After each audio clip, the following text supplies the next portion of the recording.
Call to order the regular meeting of the Rio Dell City Council. Roll call, please. Mayor Barnes. Here. Mayor Pro Tem Johnson. Excused. Councilmember Carter. Here. Councilmember Wilson. Here. Councilmember Woodall. Here. Please stand for the pledge of allegiance. I pledge allegiance to the flag of the United States of America and to the republic for which it stands, one nation, under God, indivisible, with liberty and justice for all.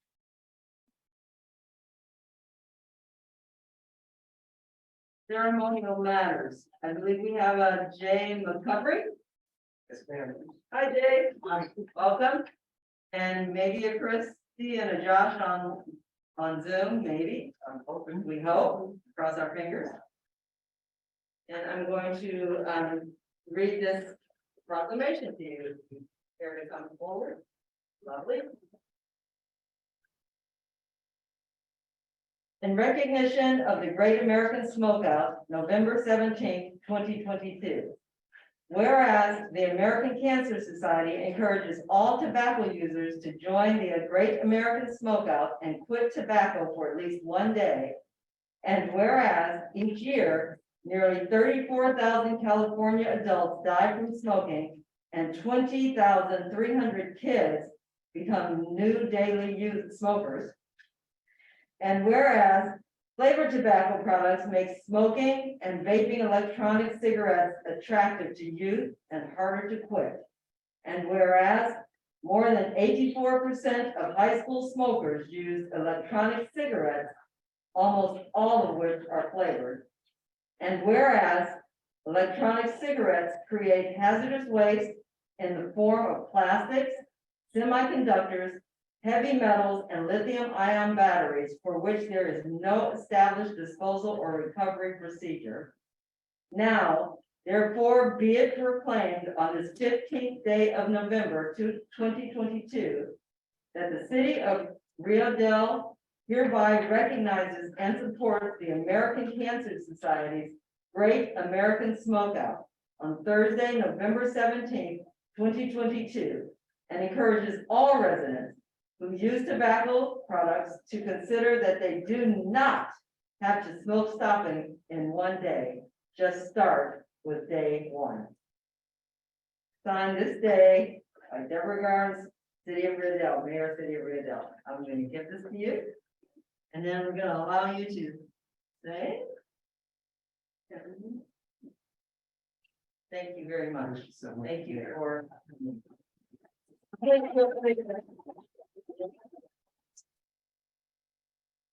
Thank you again, Mayor and council members, for supporting the American Cancer Society's Great American Smokeout.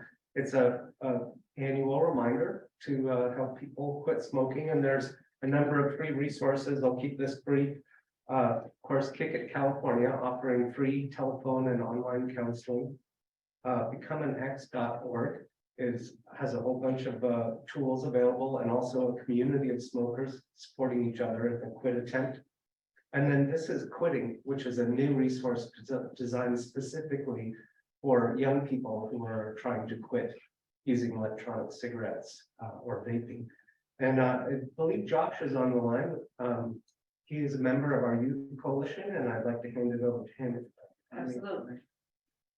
Josh, are you there? Just raise his hand. Okay, just go ahead and unmute yourself and start anytime you like. Welcome and thank you for being here. Good evening. I'm Joshua Sweet, and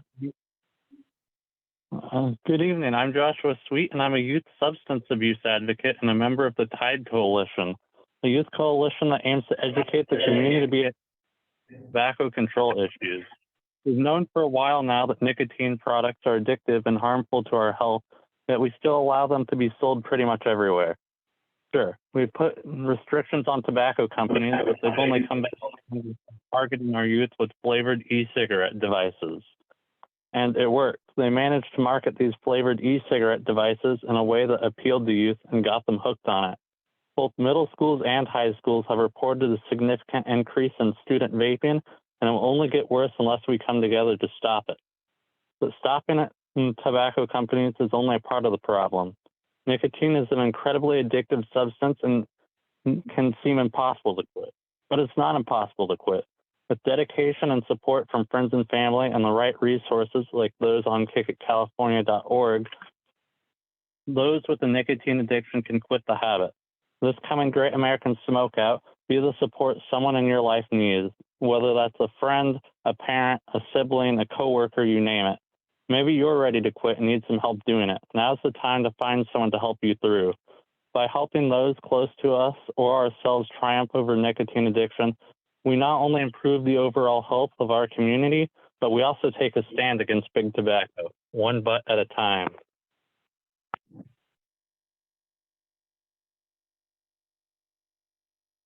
Thank you, Josh. I appreciate those words, and I hope people actually get this through their heads and actually acknowledge the Great American Smokeout and try and do something about it. Is Christy online by any chance? Or no? Okay. Well, I thank you, Josh. I thank you, Jay, for being here. And thank you, City Council, for supporting this and the city staff for supporting this. And you have a good evening and thanks for coming. Thank you. I'm gonna stick around for a brief comment at open time, so. Awesome, sure. And now we move on to public presentations. This is the time for persons who wish to address the council on any matter not on this agenda and over which the council has jurisdiction. As such, a dialogue with the council or staff is not allowed under the Route Brown Act. Items requiring council action is not listed on this agenda may be placed on the next regular agenda for consideration if the council directs, unless a finding is made by at least 2/3 of the council that the item came up after the agenda was posted and is of an urgency nature requiring immediate action. Please limit comments to a maximum of 3 minutes.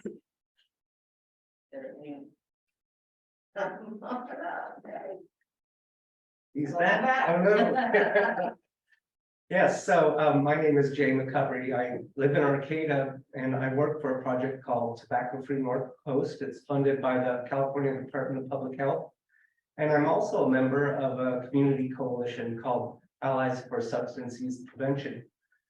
We recently were part of a presentation to the Board of Supervisors, it was way back in August, I believe, about tobacco retail licensing. So Great American Smokeout is all about helping people quit. Tobacco retail licensing is a proven method to help reduce youth access to these dangerous and addictive tobacco products, vaping products. So the board unanimously voted to proceed into bringing a tobacco retail license policy forward. But one thing they asked us to do was to reach out to other communities and provide a similar presentation to the council so that everybody can be on the same page and consider these regulations in tandem so that our merchants can operate in a fair and level playing field. So I would like to ask if there's a way I could schedule this kind of presentation, and we'll bring a few people down and do something in December or January, whatever your pleasure. Is there a consensus for that? Yes. Yes, yes, yes. Yes, we will ask the city manager to coordinate with you and schedule a time when you can come and do the presentation. Great, thank you so much. Absolutely. Thanks, Kyle. I'll be in touch. Thank you. Thank you, Jay. Is there anyone else who would like to say anything? Are there any, well, I don't know, are there any hands raised? Any emails? Okay, then we will close public presentation and move on to the consent calendar. Is there anyone who would like to remove an item from the consent calendar? No? Okay. Is there a motion to approve the consent calendar? So moved. We have a motion, is there a second? I'll second. We have a motion and a second, please vote. You know, just right. We got, we're going this way, work. Oh, right here, no. Oh, yes, it's backwards, okay. Motion carries 4-0. It's an April Fool's joke. No, move on to staff communications, page 64 in our packets. City manager. Thank you, Mayor Garnes, members of the council.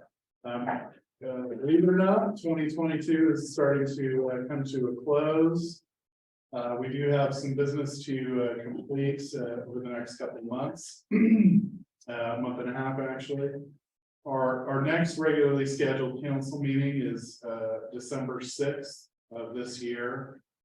Typically, the second council meeting in December is canceled unless there is an urgent need to hold that particular meeting.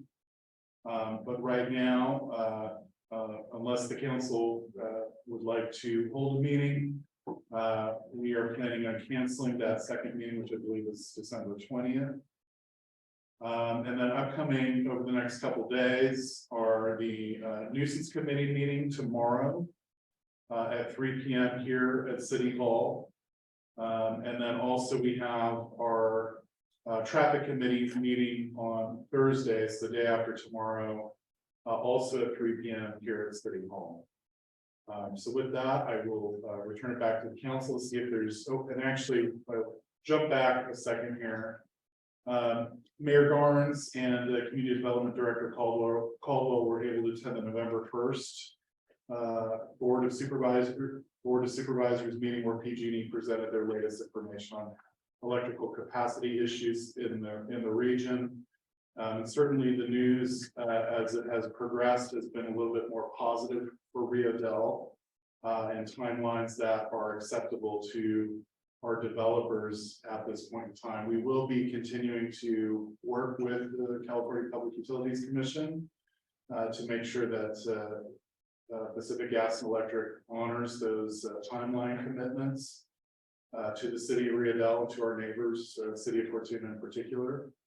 We'll be working very closely with them and also the county in making sure that PG&E follows through on those initial plans. So I just want to thank Mayor Garnes and County Development Director Caldwell for attending that meeting. With that, I will go ahead and return it back to the council, see if there's any questions or comments for staff. Thank you, city manager. Councilmember Woodall? No. You, Councilmember Carter? Yes, actually, Public Works wastewater. 130 feet of a new sewer line. Sounds like a lot of work. Yes. So I guess I have a couple of questions and I'm just gonna lay them out there and you can answer them as you see fit. Is that the Painter Street issue that's been ongoing? Yes. So that's really exciting.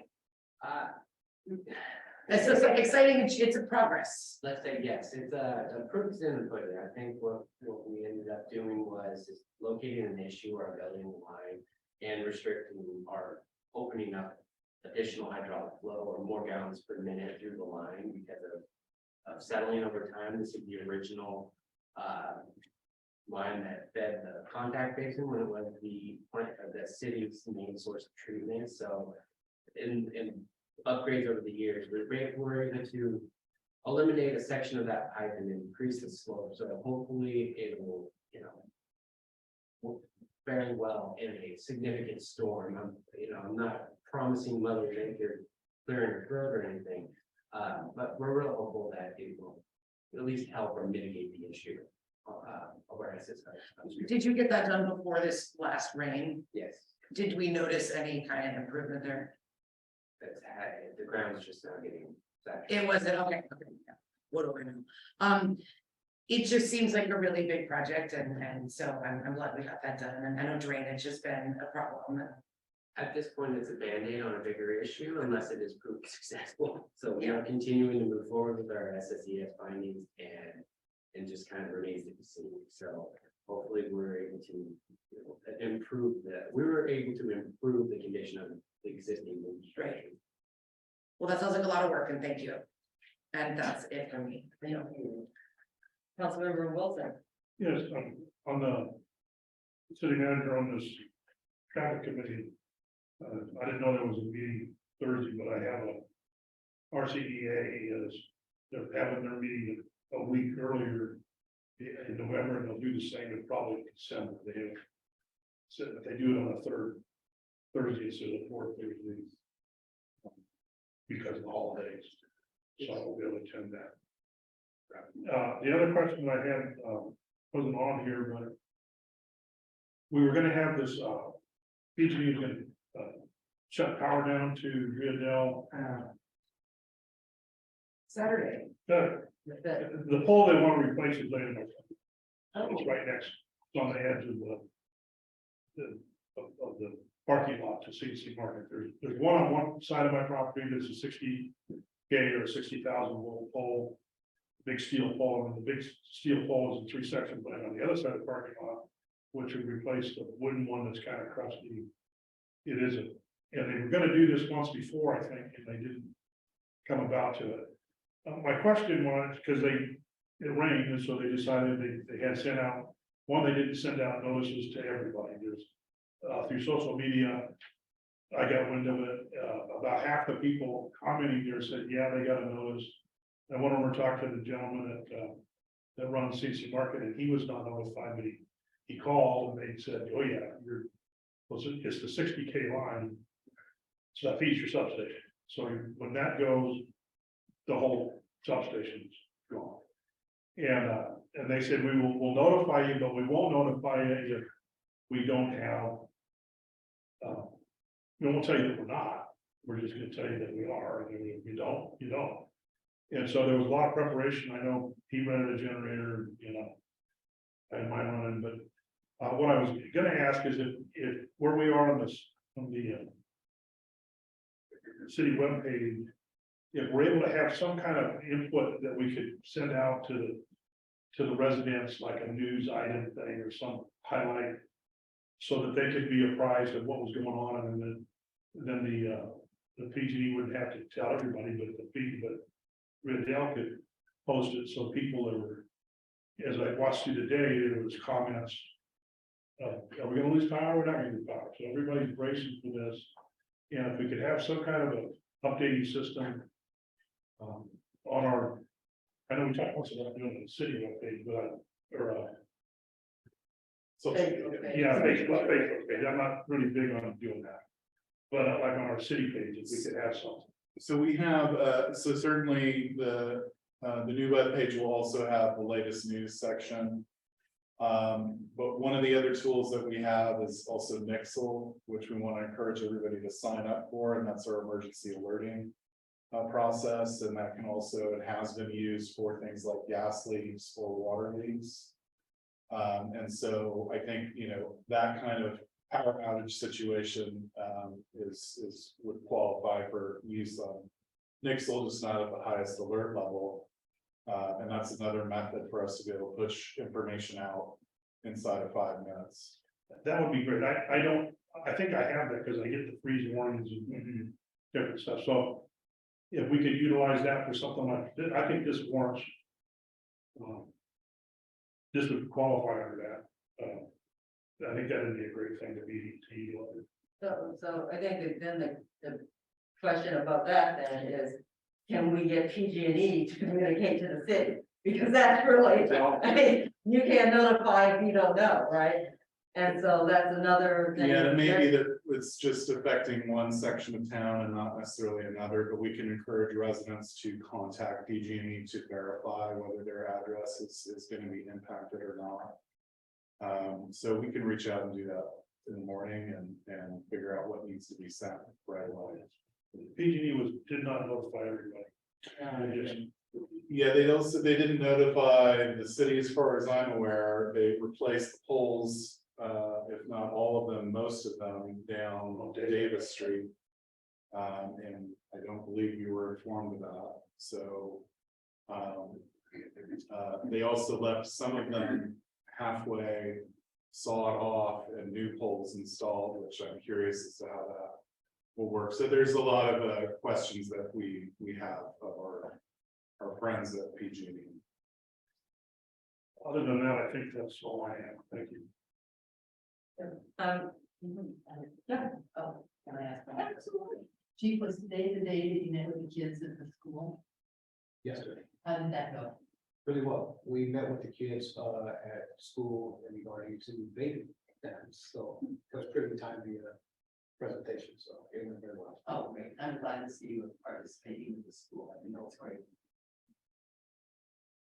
So, and, well, as city manager said, I and community director Caldwell went to the supervisors meeting. And I'm hoping, so PG&E kind of committed to communicating better and it's open communication. So I don't know if it only applies to new connections or if it's like in general. So I think that's one of the things we might want to reach out and ask them if we could do it in general so that we actually have a good communication for between us, PG&E, and so that we can give our residents updated information when necessary. Yes, and I'll point out some other examples of the, digging up of various streets or potholing in various streets to Exactly. figure out where their infrastructure is and that sort of thing. We have not been receiving communication on that as well. So there are numerous issues in this regard. Is there anyone from the public who would like to ask a question or ask clarification? Are there any hand raised or emails? Okay, then we will close staff communications and move on to provide staff direction on update of addresses out of sequential order, page 70 in our packet. Mayor Grimes, member of the council, this is an issue that's been brought to the council before, not this exact council, but years ago, this issue was brought. From what I understand, initially raised by the fire department, and the fire department again has concerns about the addresses in town that are not in sequential order. It actually interferes with responding to emergencies. We had a situation, I understand, within the past few months, when actions could not find the location of the incident because the addresses were not correct. Ultimately, they did find that location only due to the property owner or somebody flagging down the ambulance. So this has been an ongoing issue for years. Like I indicated, we did try to correct this. I don't know how long ago it was. City clerk probably has a good idea. And Back in the 80s. oh, it's that. It was a long time ago, after the freeway. Anywhere, of course, it's inconvenient for property owners and renters to have to go through a change of address process.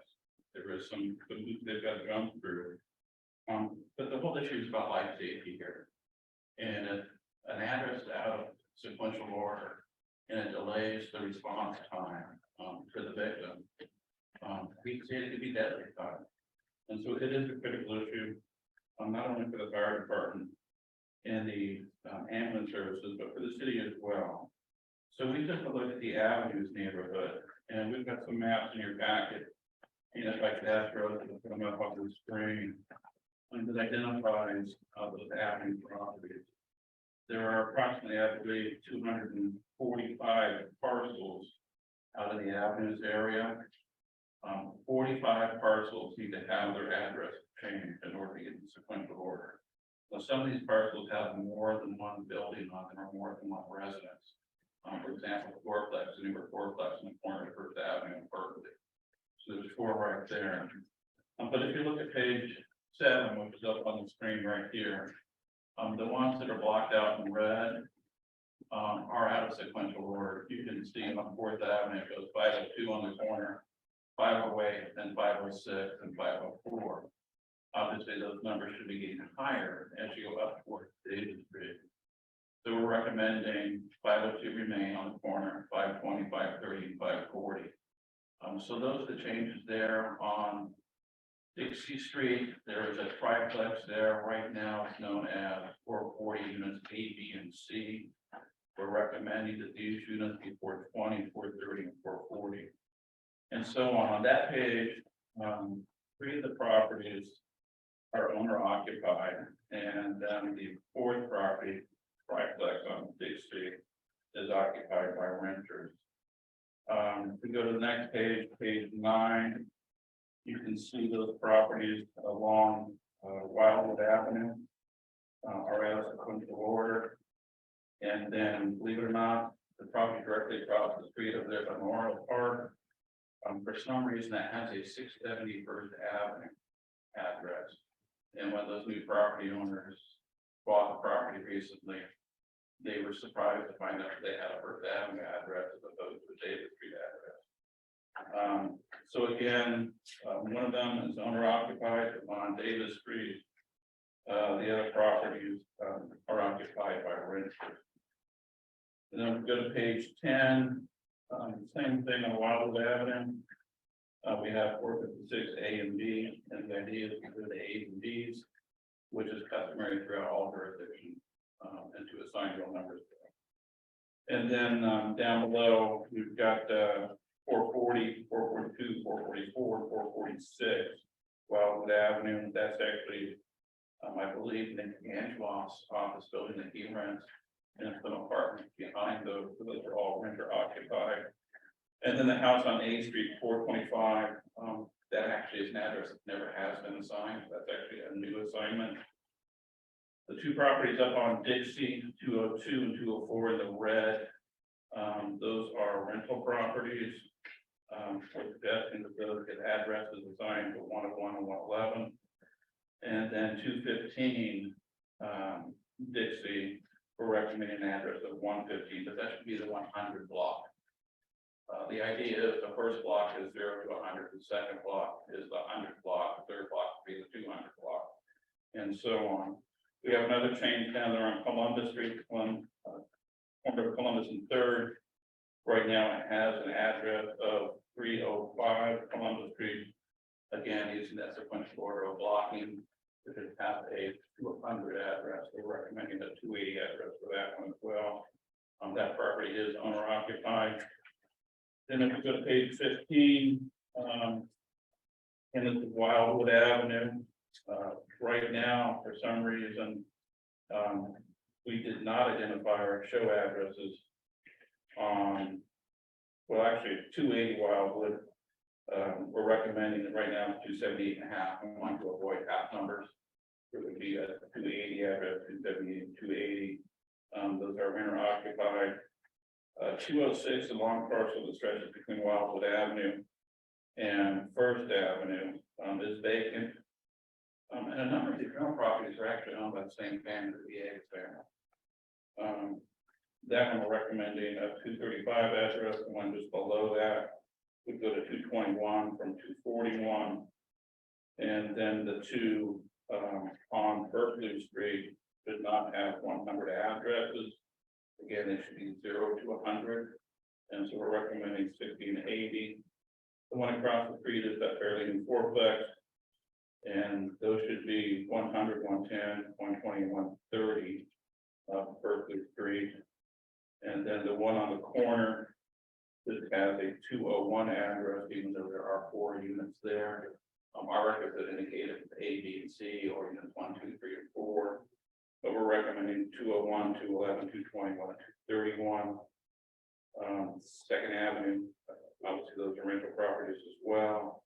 And then just above that, we've got 209 A and B, renter occupied. Those are recommending 235 to 239. And then if we go up north to 3rd or Columbus Street, we're recommending that those addresses be changed to 125, 145, and 165 respectively. 2 of those recommended 145 and 165 are owner occupied. 125 is renter occupied. And then the one below that, we're recommending an address of 346 as opposed to a 216.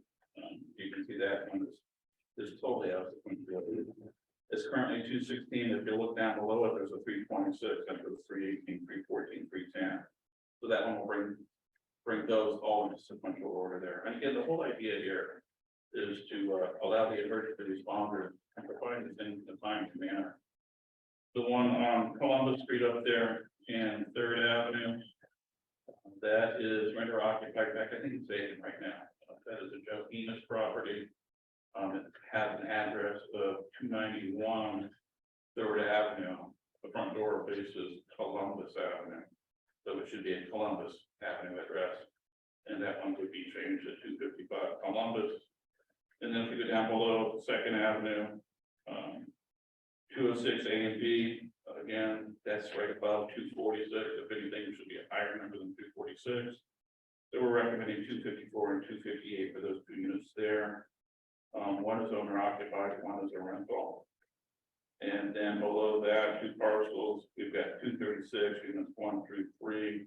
We're recommending 220, 224, and 228. Let's get those in sequential order as well. And then the final page, page 15, and these are a separate parcel map. If you look up in the corner, you see 53-16, and that means that this is book 53 of assessor map, page 16 of book 53. And so we go over there to Wildwood Avenue, this section is 161.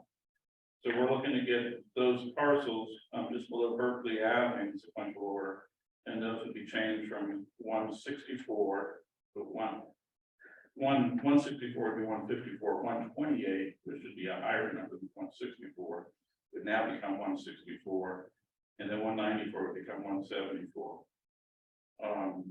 On the other side of the block on First Avenue, we've got two properties that are sequential order right now. Currently, we've got 111 First Avenue, which is above 135. Obviously, that number should be greater than 135. And then right above that, we've got 113. So again, we're recommending 155, 165 addresses, First Avenue respectively for those properties. And then if we go across the street, and by the way, on the left side, if you're heading north, left side is always odd numbers, right side is always even numbers. And so that's what we're trying to, there actually are a few of these that have odd number addresses where there should be even number address. And those will be cleaned up by this program as well. Again, going across the street, there's 4 parcels there that need to be changed. On Second Avenue, there's one more there. We go over to Third Avenue, and we've got 4, 5, 6 parcels there that need to be changed. Of those 15 parcels on this page, 10 of them are owner occupied and 5 of them are rentals. Again, staff is recommending that your council direct us to follow through with the programs. I know that the fire department has requested, at least since I've been here a number of times, that we pursue this addressing correction program. Again, utilize safety we've done it all the time. And we're lucky enough to have Chief Wilson here tonight. I don't know if Chief Wilson would like to say anything, or if you'd like to answer any questions. Yeah, if you have any questions, I'm happy to. But he is supportive of obviously getting these addresses into my forward. And there will be a cost. Again, it is inconvenient for some of these property owners to have to change their records. I did find out today that changing your DMV record, your title, your driver's license are actually free. So there is no cost for that. But there are other issues, checking accounts, for example. Right now, people would have to cross out their address and put in the correct address. I doubt that those receiving the checks really care one way or the other. But that would be another thing they would have to take care of as well. We're also recommending that the city participate in some cost sharing. We counted up the number of address numbers that would be required for these new property owners.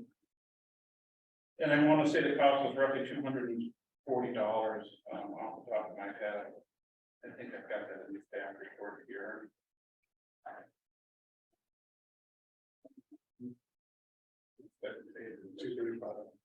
I'm sorry. Page 71, 235. Okay, yes. It is $235. So I would recommend the city council actually put the bill for the numbers.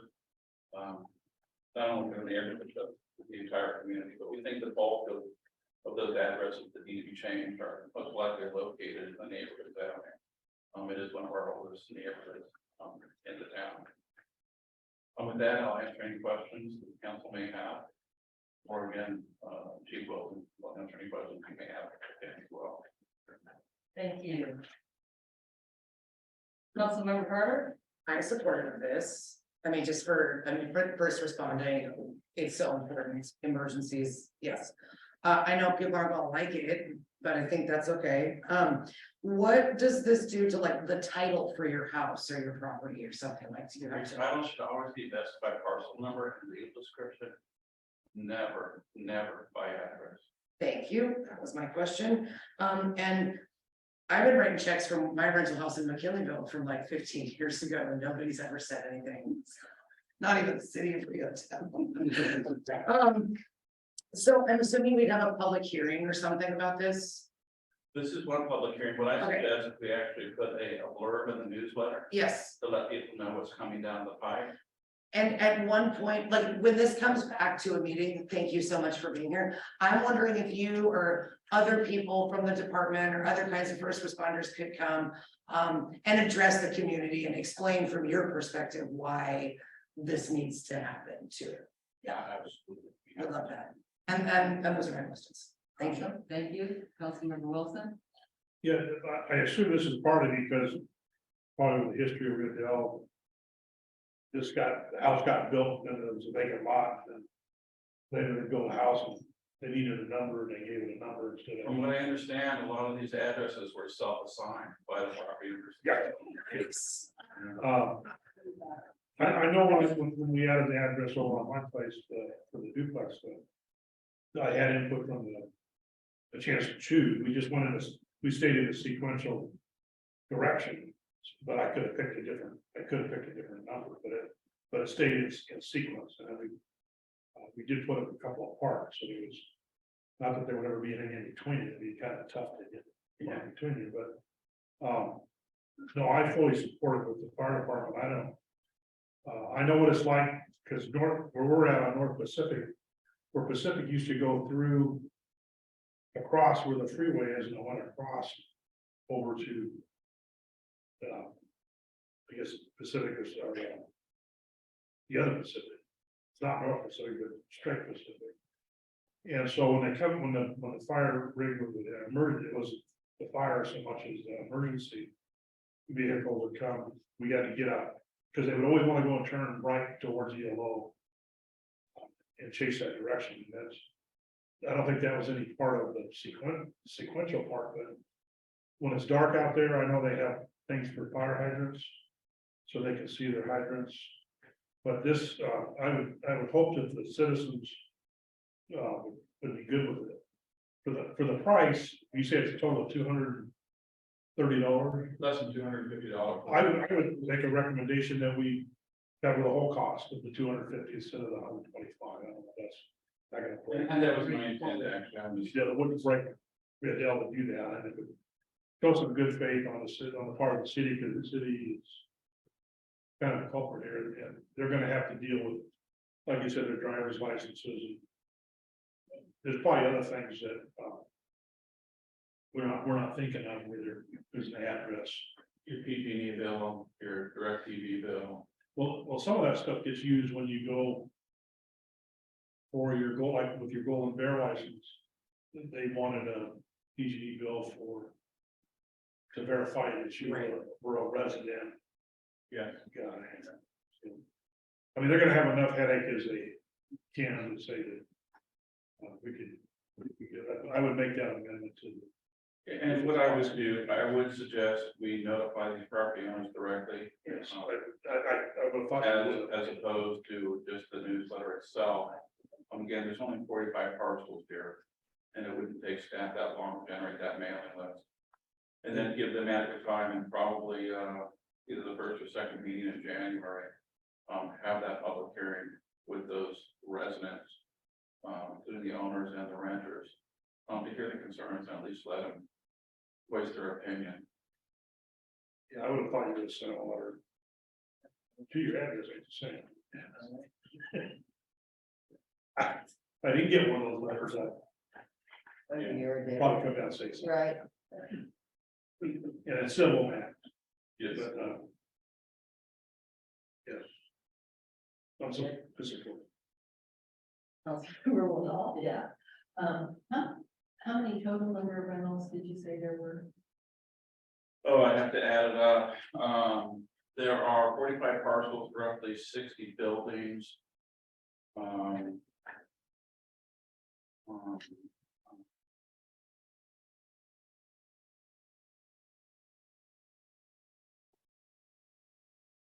Well, it looks like 20, a little over 20, So we, notify both the owner and the renter. yes.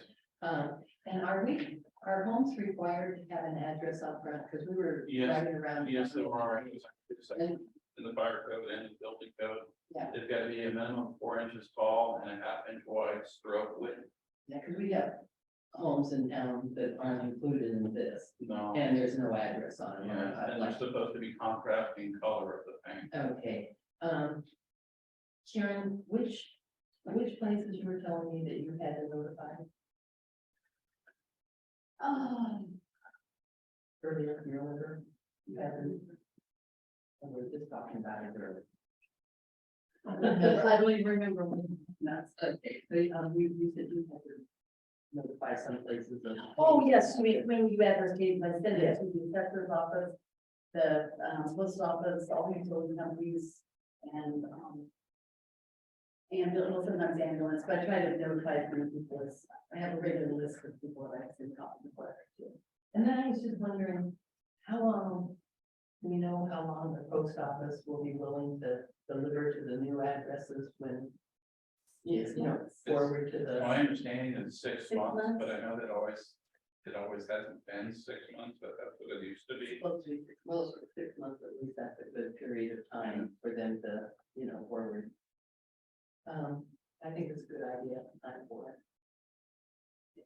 This, Mayor, Mhm. on the thing with the post office,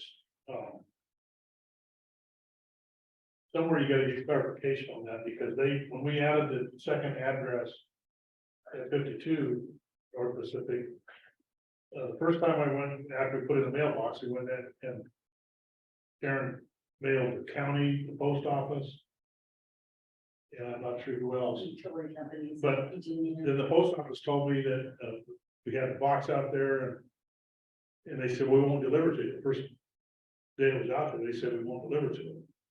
And then we talked to them again and they said, yeah, we will. We just need another letter from the city. So the city sent them a letter. And then they said, no, we won't. Do it again. You talked to the wrong person when you came into the post office. And then we still get stuff in the other mailbox that comes to the 52. And some of it is, I don't know, some of it's, one of them is a city water bill. Shows up there occasionally.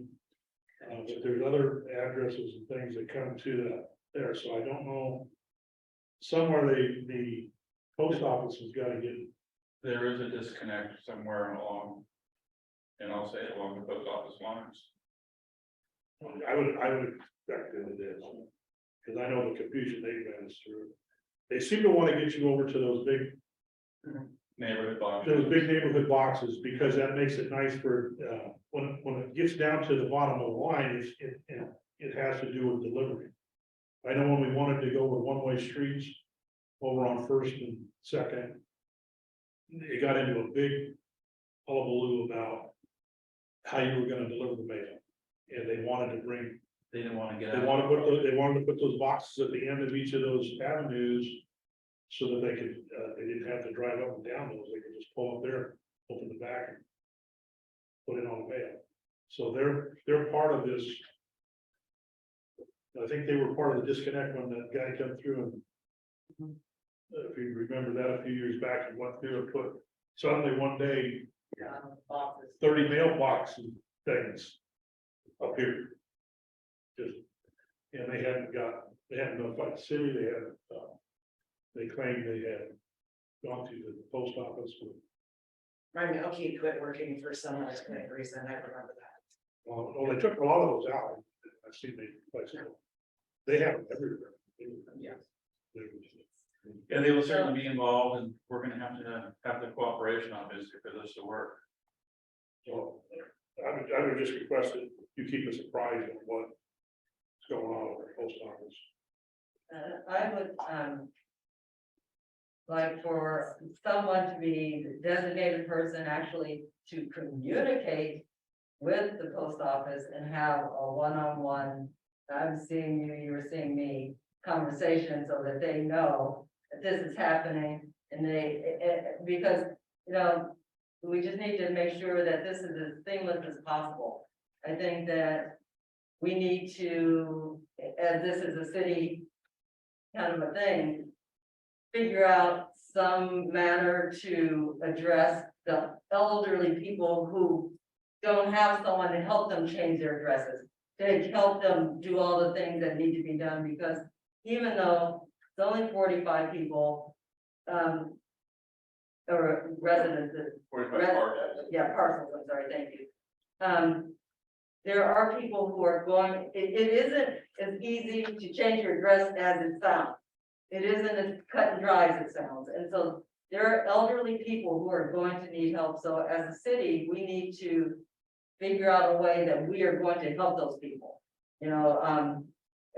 Reach out to them, make sure if they need help with PG&E or Suddenlink or whoever, Optimum, whoever it is now, that we can provide some sort of help for them if they don't have someone who can help them, family member or friend, because that is, it can really screw with you if you don't have help, and it is very difficult for elderly people to just navigate these things it's difficult for anyone to navigate these things, right? So if you don't have internet, so you can't just go on and boom, boom, boom. And you don't have all the forms at your fingertips and you cannot get to the post office physically. We need to, as a city, find a way to help that group of people.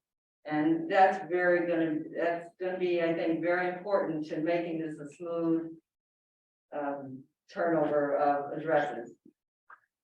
So that's my, that's my big concern is that, I think there's no reason that we cannot help.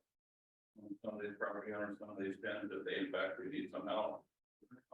City managers, any reason we would be able to help these folks. I don't see any reason. okay, so we just need to let them know we can help them. I agree with Councilmember Wilson. That we need to put the bill, we can do that, and Chief, Yeah, I just a suggestion or a thought, maybe we could also involve the community resource center and let them know which. Great idea. Affected by the process and that can be a resource for the parcel or owners to reach out to them as well for assistance with the technical changing things online banking stuff and all that. That's a great idea, thank you. And there, Mhm. if they're taking notes on some of this, if that could be included in. Not only in the newsletter, but also to the individual letters sent to the people. Which, Mayor Garnes mentioned the internet cable. I get 10, every week I get 10 solicitations from Optimum now that took over suddenly. Because that used to be a rest home we're at. And so every rest home room had some were room A, B, and C, and there was room 7, 8, 9. There was like nine rooms, so they had all these rooms plus the main residence, and they send us these 10 solicitations every thing. So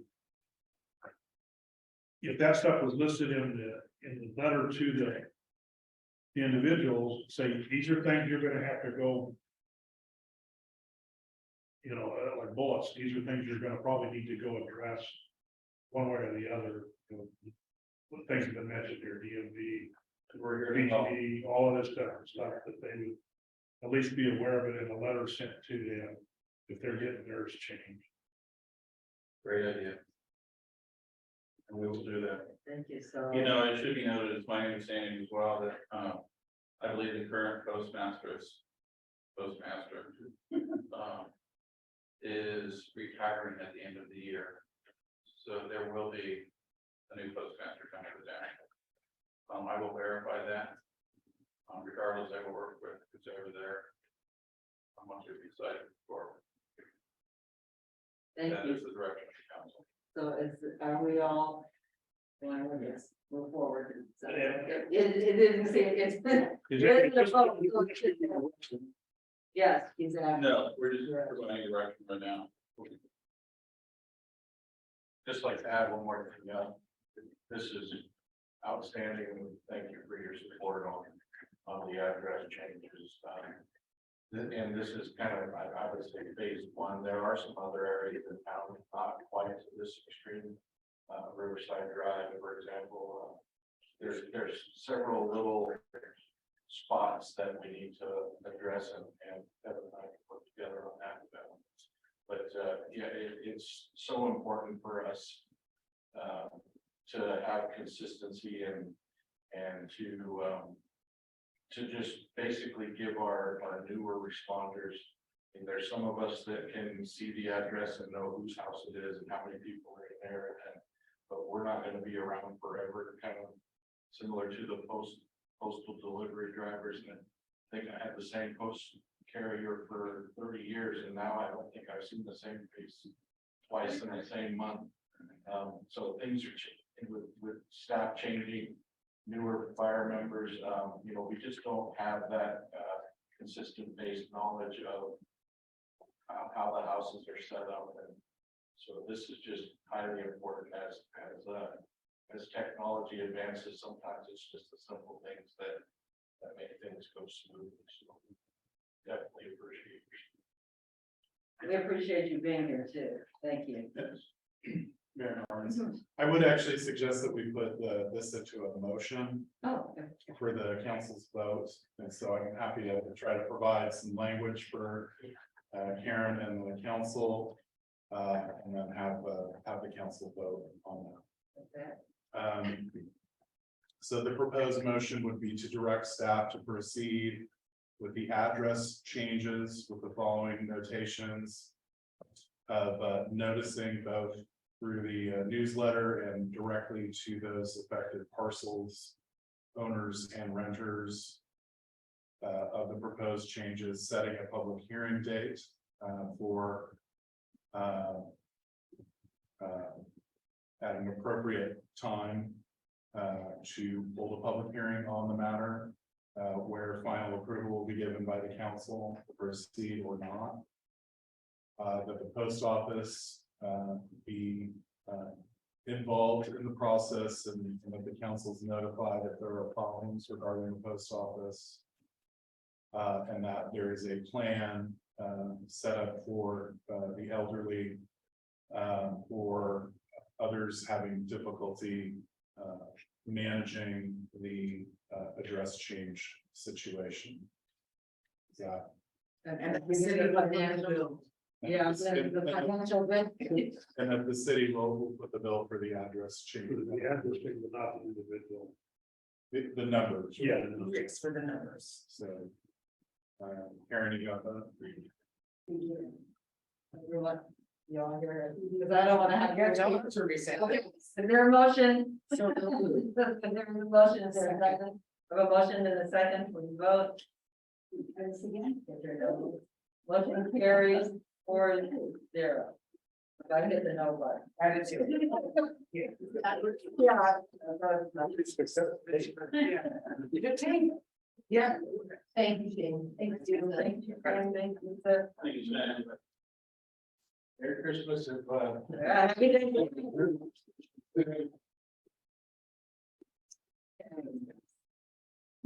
Now we will move on to ordinances and special resolutions.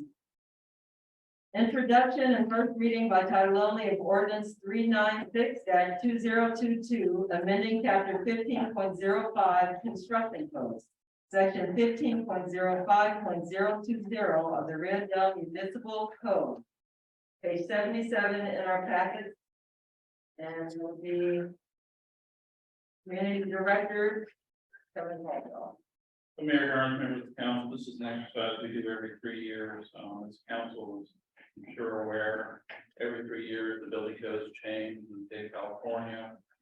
The 2022 code actually become effective on January 1st, 2023.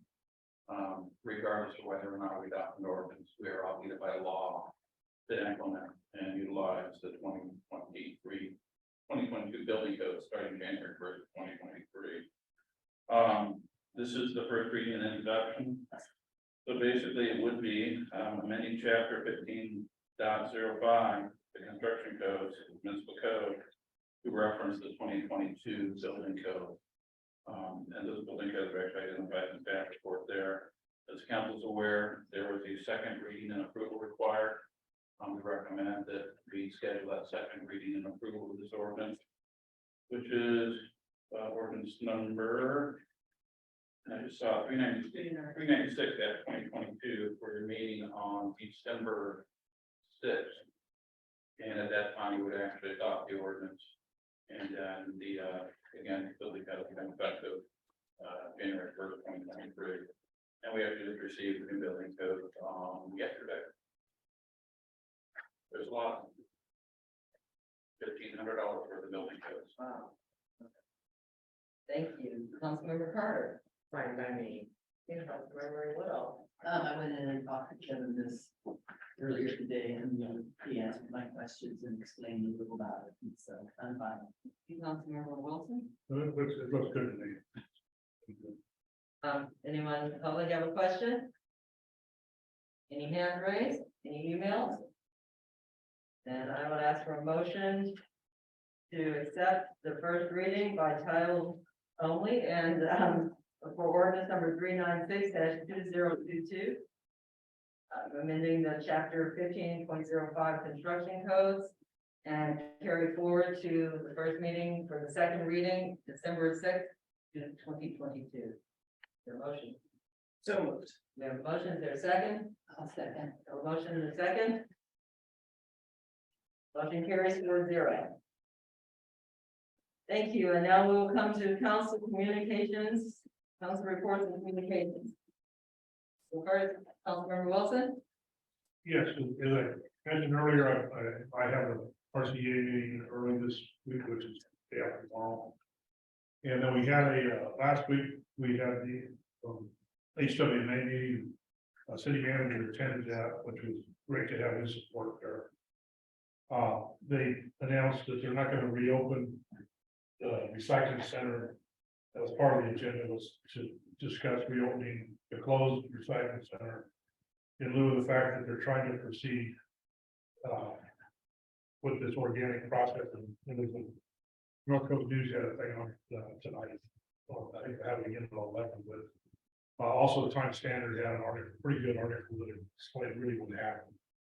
And the short story in which he shared tonight on the news was he worded it quite that way, but the former director that was there, executive director, did not communicate what he should have been communicating to the board, the urgency and the process of moving 1383 forward, which affects every city and county itself, all 7 or 8 jurisdictions. And if you fail, the fines come back to the jurisdiction. And so since Rio Dell has been really immediately after our meeting last time, we signed a letter, got forward, that was to he got that to us actually the day after we had the meeting, I think, or within the matter, not the day after, but we met on Thursday, we had it here on Tuesday. So then we have our letter back. And so Rio Dell is showing the due diligence that we're supporting this county effort to be a county collection agency and not just by city.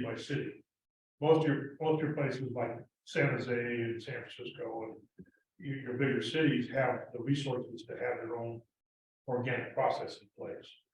Here we're doing it through, and they appointed HWMA as the JPA for 5 of the cities and the county to be the central one to make this work. And in order to do that, they had to close down for space that recycling center, which affects the northern end of the county, where they get rid of their refrigerators and their stoves and their electronic waste, all of that. they still take some excitement, but anyway. So we're gonna hear, we keep saying we're gonna hear more about this, because it is a big deal. We've lost 1 year of our 5-year exemption. City staff applied for that 5-year extension December of 2021, and it's essentially December of 2022, and nothing's happened on the physical. They didn't have it budgeted to us, was not presented to the board. And the cost, just to get the recycle, the pre-sorting thing that they're working on is 1.3 million. To open the recycling center again would have been another. Either 1.3 or another, something ridiculous on. Just to turn around and close it and stop the forward movement. But as far as our 5-year exemption, we're gone back to 4. We're at 4 years because we lost. Which was reported on the news tonight. This should have been brought to the board actually several years ago to be moving ahead. Some of the timeline dates are January of 2022, they're January 2023, January 2024, and so it looks as though we'll probably have to renegotiate our garbage contract or franchise agreement with Ecology, so they can pick this, however they're gonna do it, so they can pick that sorted, your chicken bones and your leftover mashed potatoes, whatever is organic food waste. And this organic stuff actually includes the wrapper that goes on your cheeseburger when you buy it from McDonald's, whether or not you can compost that. And HWMA has a plan to try to move towards you pre-sort it is the first step, and then the second step is you actually turn it into compost. And that's a viable project they've got worked out with the dairy farmers. So where that could turn into there's gonna be a lot of compost available in California, I think, in the next 7 years, but there is a demand for it. Speaking with the growers and stuff that want this compost. And that's a brief update. Thank you. Thank you. It's Christmas time. That is the bulk of my report. So the tree lighting ceremony and parade is December 3rd. That's a Saturday. For those of you who weren't there last year, it was really fun. Really nice show. The community comes out all dressed up and the fire trucks, and it's nice. Cookies, hot cocoa, the bit. Is that the Chamber of Commerce? Yes. That's actually gonna be rented by the Community Resource Center, right? That they're moving into that location. So she's gonna have some involvement there. I will be baking, so get ready for cookies. The Chamber of Commerce is also doing a decorating contest around town just to try to get people motivated to light up their homes. That will be for both residents and businesses. So anybody listening or spreading the word, you can sign up for that on the Facebook page for the Chamber of Commerce. Last thing, they're decorating the whole town for Christmas this weekend and the next weekend. A lot of the times it has been Nick up there all by himself. So this time we're seeking volunteers. There is no protocol for signing up. You are simply welcome to, when you see them on the side of the road, hop out of the car and help them. They're saying obviously to wear, good shoes and whatever. And they've also said if you had any kind of rudimentary tools that you thought might be useful, you're free to bring that too. But that is this weekend and next weekend. And anybody who wants to participate and help out in that, it's more than welcome and needed, I think. And if you're not going to participate, but we're waiting for Caltrans. But hopefully we're definitely working on that. Even if we are not participating in helping decorate the town, be on the lookout for people who are, whether that means driving slowly or, anywho. And that's it. Thank you. Awesome, thank you. Councilmember Woodall. I'm going to be going to the HCOG meeting this Thursday for Gordon. And I don't know if this was already brought up, maybe when I wasn't here, but I wanted to say how nice the kiosks locusts around town, and what a nice job they did putting them up. It was quite a chore, I hear. Yeah, And, I've seen the Public Works painting the curbs red, which is nice to see on some of the areas, and I imagine there's still gonna be more. two people parked in Mingos today. One of each red. Red, yes. Chief needs the one. At the same I know, I saw. So it wasn't just. And other tan that, wish everybody a happy Thanksgiving. Yes. And I think I've already spoken to the supervisors meeting and just stay aware, stay on PG&E. Yeah. That's my big message. We all have to be really focused on them doing what they say they're going to do. And I think that's all I have. So happy Thanksgiving. Is there Yes, I a do. motion to adjourn? Motion. We have a motion. Is there a second? Second. All right, we will adjourn, meeting adjourned until December 6th. Happy Thanksgiving, everyone.